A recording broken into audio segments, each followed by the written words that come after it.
तो last time पे हमने बात की थी डिस्प्लेसमेंट और डिस्टेंस के बारे में। आज हम बात करेंगे स्पीड और वेलोसिटी की। ठीक है, तो हमें ये देखना है कि स्पीड और वेलोसिटी क्या होते हैं और इनके बीच में क्या डिफरेंस है। तो दो चीज़ें हैं हमारे पास, एक स्पीड और दूसरा वेलोसिटी। तो आपने अक्सर ये चीज़ सुना होगा कि आपकी कार के अंदर बैठे होते हैं, ठीक है, आपकी कार जा रही होती है, कुछ स्पीडोमीटर दिखा रहा होता है, सपोज 70 किलोमीटर पर आवर, है ना। तो इसका मतलब क्या है कि जो आपकी कार है वो एक आवर में, इन 1 hour it will travel how much, 70 kilometre. यानी कि जो आपकी कार है वो एक घंटे में 70 किलोमीटर की डिस्टेंस ट्रेवल कर रही है, इसलिए आपकी जो स्पीड है कार की वो है 70 किलोमीटर पर आवर। ठीक है, तो इसका मतलब ये होता है कि distance travelled by an object in a unit time. अब अगर किलोमीटर पर आवर में ले रहे हैं तो इसका मतलब एक घंटे में कितने किलोमीटर, मीटर पर सेकंड में इसको मेजर कर रहे हैं तो मतलब एक सेकंड में कितने मीटर, है ना। सेंटीमीटर पर सेकंड में इसको मेजर कर रहे हैं तो एक सेकंड में कितने सेंटीमीटर। तो आप कोई भी यूनिट उसका ले सकते हैं, है ना। किलोमीटर पर आवर ले लो, मीटर पर सेकंड ले लो, सेंटीमीटर पर सेकंड ले लो। मोस्ट कॉमनली जो यूज होता है फिजिक्स में वो मीटर पर सेकंड यूज होता है। ये आपका स्टैंडर्ड यूनिट है, एसआई यूनिट। ठीक है, जो आपको बाद में पढ़ाया जाएगा कि एसआई यूनिट क्या होते हैं, सीजीएस यूनिट क्या होते हैं, वो सब। ठीक है, तो मीटर पर सेकंड आपका यूनिट है, एसआई यूनिट, जिसपे हम जनरली मेजर करते हैं वेलोसिटी को। और बाकी जो हमारे व्हीकल्स होते हैं उनकी जो वेलोसिटी मेजर की जाती है वो किलोमीटर पर आवर में मेजर की जाती है। तो 1 किलोमीटर पर आवर का मतलब ये हुआ कि एक घंटे में 1 किलोमीटर। 10 किलोमीटर पर आवर का मतलब एक घंटे में 10 किलोमीटर। तो इसका मतलब जो स्पीड होती है it is the distance travelled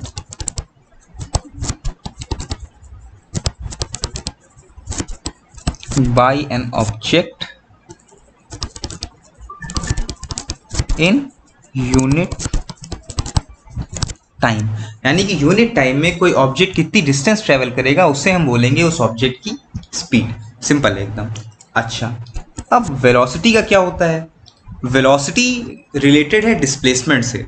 speed आपकी किससे रिलेटेड थी? स्पीड आपकी रिलेटेड थी डिस्टेंस से, लेकिन वेलोसिटी जो है आपकी वो रिलेट करती है डिस्प्लेसमेंट से। डिस्प्लेसमेंट का मतलब क्या हुआ कि कितनी भी डिस्टेंस ट्रेवल की, उससे हमें मतलब नहीं है। हमें मतलब इस चीज से है कि उसकी पोजीशन में कितना चेंज आया, हमें सिर्फ इस चीज से मतलब है। ठीक है, तो जो आपका चेंज इन पोजीशन हो रहा है किसी ऑब्जेक्ट की पोजीशन में जो चेंज हो रहा है वो एक सेकंड में कितना चेंज हो रहा है। जैसे अगर कोई चीज़ है वो आगे पीछे हो रही है, एक आदमी खड़ा हुआ है, वो एक स्टेप आगे लेता है, फिर एक स्टेप पीछे लेता है, फिर एक स्टेप आगे लेता है, फिर एक स्टेप पीछे लेता है। तो अगर आप देखोगे तो उसकी पोजीशन में तो कोई चेंज हो ही नहीं रहा है। भले वो मोशन कर रहा है लेकिन उसकी पोजीशन में कोई चेंज नहीं हो रहा है। इसका मतलब नो चेंज इन पोजीशन, मतलब वेलोसिटी क्या हो गई उसकी? जीरो हो गई। तो इसका मतलब ये हुआ कि जो आपका चेंज इन पोजीशन होता है वो आपका यूनिट टाइम में कितना हो रहा है उसको हम डिस्क्राइब करते हैं वेलोसिटी से। तो वेलोसिटी क्या है? It is the change in position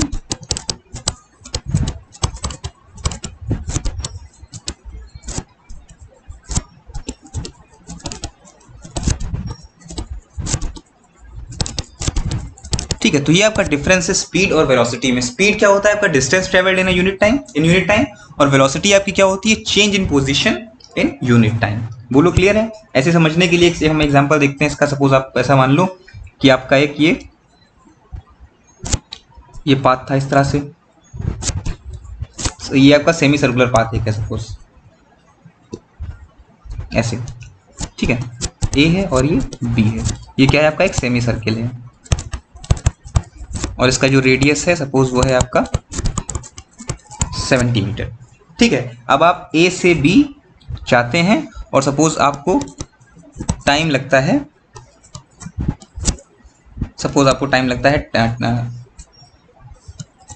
10 second. ठीक है, 10 सेकेंड में आप ए से बी तक पहुंच जाते हैं। बोलो क्लियर है ये चीज? अच्छा, अब क्या हो रहा है आपको बताना है कि आपकी मोशन में जो आपकी स्पीड थी वो क्या थी और आपकी जो वेलोसिटी थी वो क्या थी।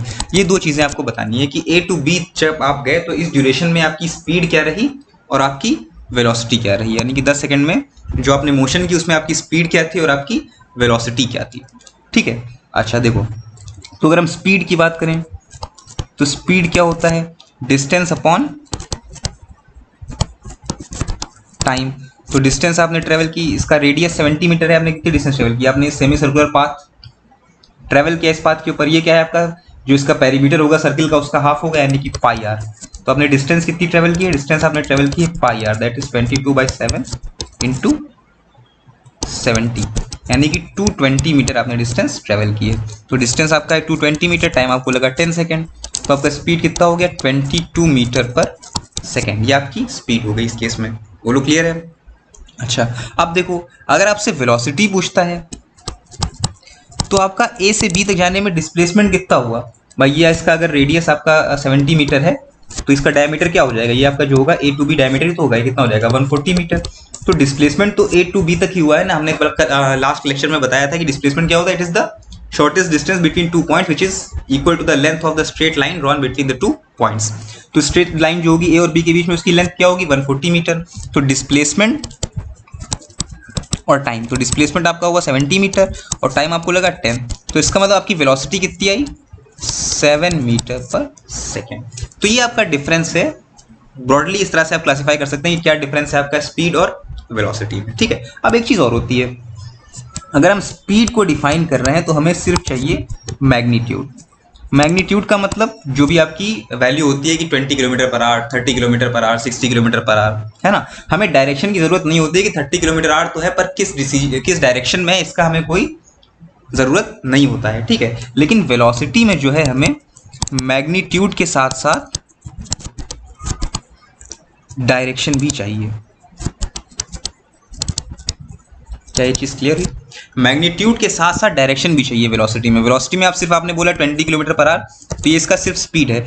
अगर आप बोलते हैं 20 kilometre per hour towards south suppose, तो इसका मतलब क्या हुआ, अब ये पूरी वेलोसिटी हो गई, आपने पूरी बात कह दी कि हाँ ये स्पीड है और इस डायरेक्शन में जा रहा है, तो वो चीज वेलोसिटी होगी। ठीक है, तो वेलोसिटी का मतलब क्या होता है, मैग्नीट्यूड प्लस डायरेक्शन दोनों चीजें आपको देखनी है, जबकि स्पीड में आपको सिर्फ मैग्नीट्यूड चाहिए।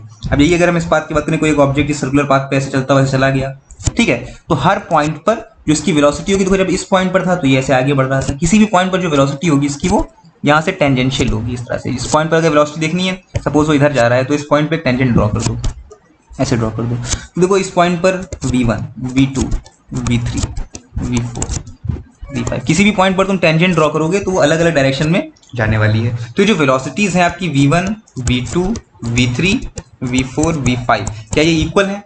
नहीं इक्वल नहीं है। इक्वल क्यों नहीं है? हमने मान लिया कि यूनिफॉर्म स्पीड से जा रहे थे, सपोज ये सारी की सारी 10 किलोमीटर पर आ रहे हैं, है ना।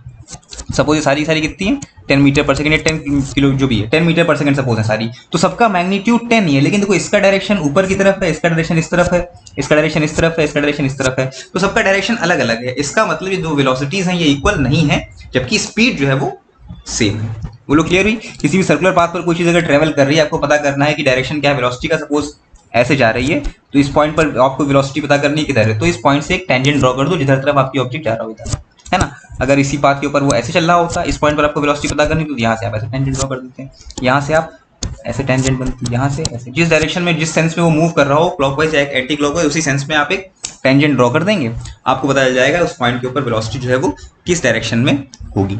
ठीक है, तो वेलोसिटी में आपको स्पीड के साथ साथ डायरेक्शन भी चाहिए होती है।